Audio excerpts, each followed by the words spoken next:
have a headache and it's right there. I wish that would leave. Good night, my friend.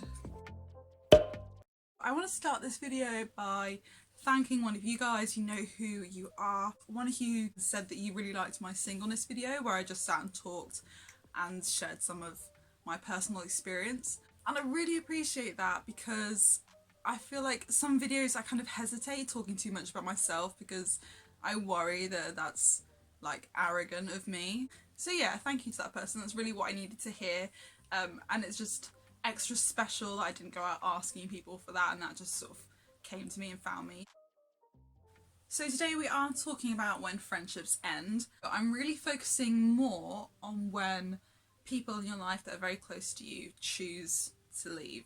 Just put my glasses on because sometimes I get headaches without them, so I'm hoping this might just debunk that. This is quite a recent topic for me. Back in September, my best friend of about 5 years left my life because they wanted to introduce someone else into their life, and I presume felt like there wasn't room for both of us, so they chose that person instead. Sometimes I still feel shocked about it and in a bit of disbelief. That's what a friendship does to you, you know, friendship is a level of love, and that's what it does. So don't take the shock and hold that against yourself. When someone else has chosen to end a friendship with you, a lot of times that really is kind of a dead end to that path, unless that person chooses to open doors again and talk to you about it. I mean, in some situations it might be appropriate to reach out to that person and tell them how much they mean to you and that you don't want them to go. I chose not to do that. If we were to come to a resolution that way, I would be re-entering that friendship always wondering, were they ever gonna come back and fix the wrong that they did to me? The trust just wouldn't be the same, and I couldn't have a friendship with that person again without knowing that they had reflected and decided on their own that it was worth coming to sort it out.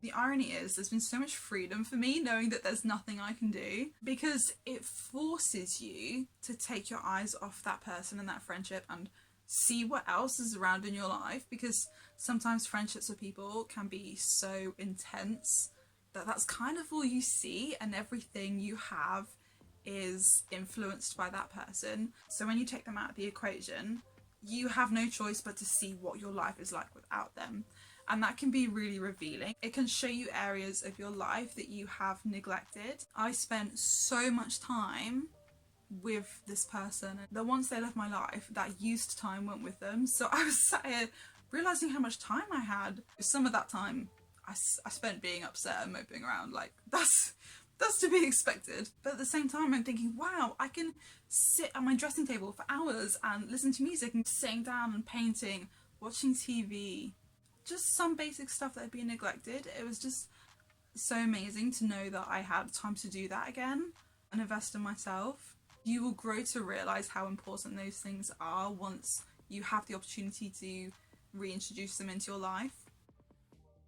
Third point is some advice, which my old boss, his name's Nick, he's fab, gave me. There was a situation where I wasn't really sure how to respond to something. I wasn't sure whether I should be mad about it or just go with it, and Nick said to me, I think doing this would say more about your character than doing that. And that is something that I have lived by in so many areas of life now, and it is really applied to this situation. And it's hard, it's really hard to fight against your emotions, but at the same time you want to be mature about it and not fuel the fire. It's important to think about what your future self is going to feel about how you dealt with the situation.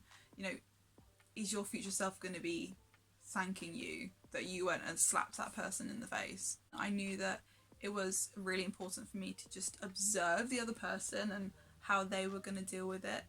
But while I've just been observing that, I haven't been wasting time. I've still been focusing on myself and building myself up in that way. You know, I feel like I've changed a lot for the better.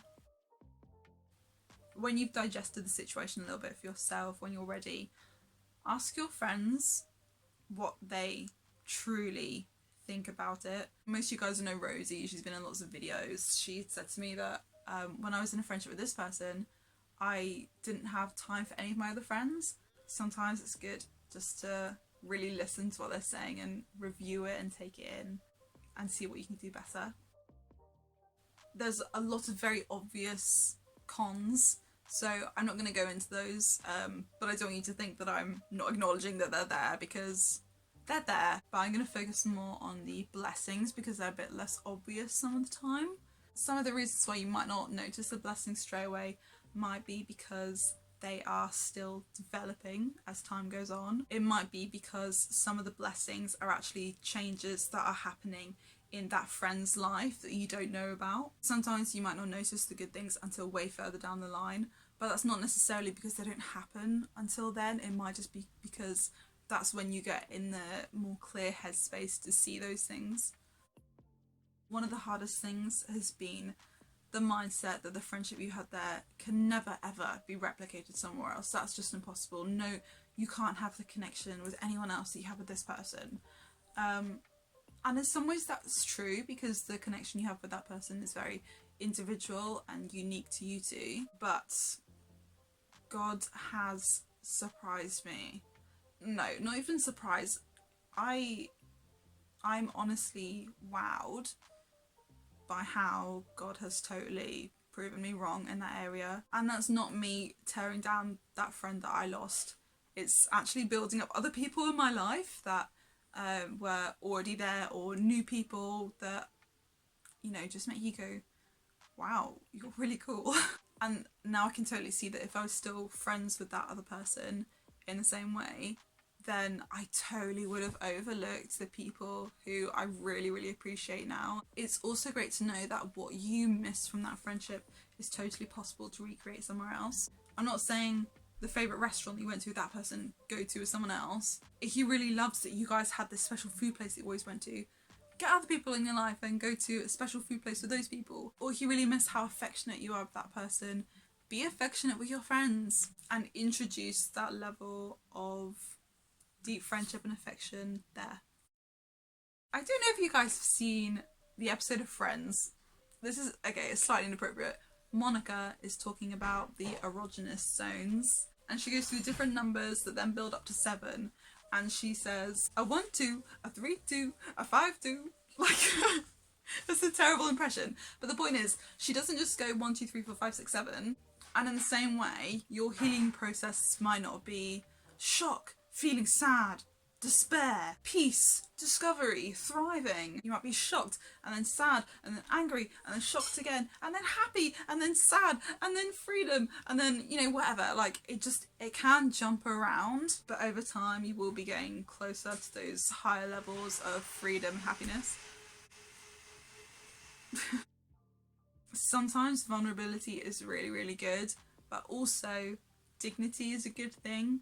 And yes, people can go too far with dignity and therefore just put walls up and not show emotion. And I don't mean that, but I'm talking about there is a certain amount of satisfaction and release that can come from like sending out a quick tweet or something. If you're going to do that, I would encourage you to make a new Twitter account, privatize it, don't let anyone follow you, and just write everything out on there so you can get that feeling of release and yes, okay, I've put my feelings publicly into the world.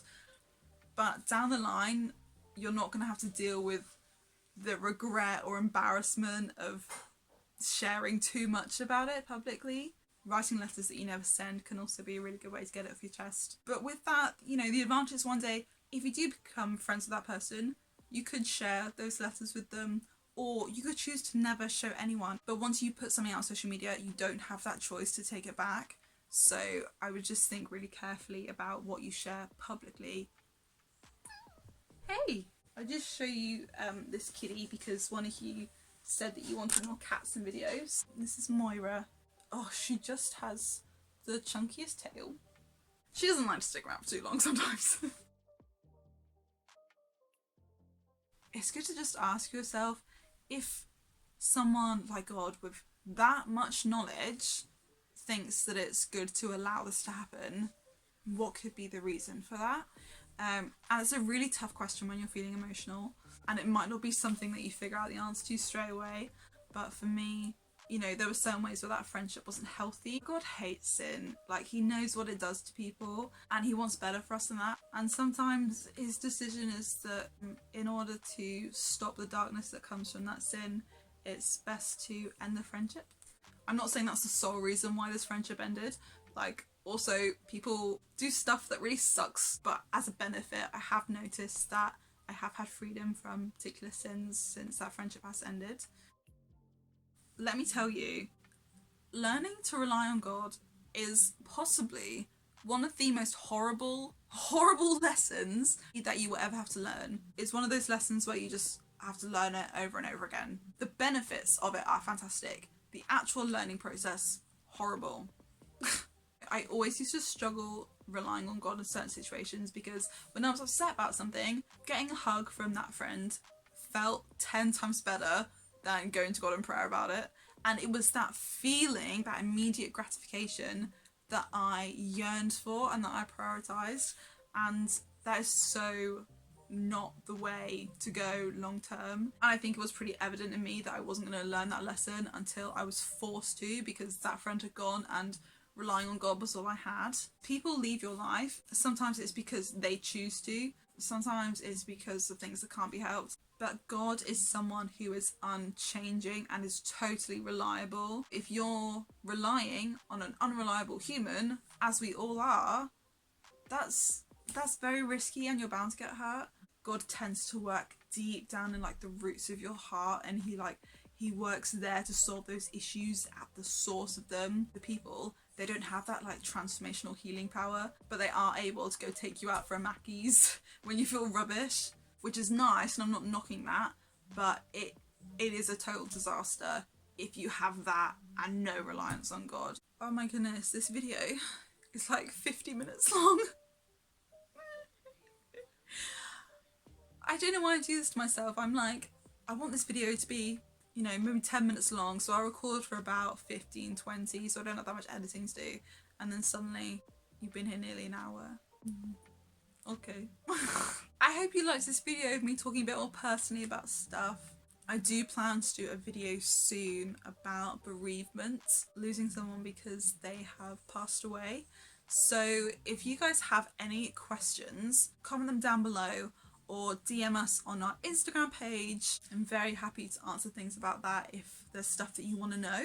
Thank you for watching, really hope it's been helpful. As soon as I press stop recording on this video, I'm going to be praying for you guys. And I mean that for everyone, whether you're a Christian or not. I hope that doesn't offend you. I mean it in the nicest way, and I'm only going to be praying good things. So I hope that will bless you. But thank you for watching, like and subscribe if you want to, and I will see you later. Bye!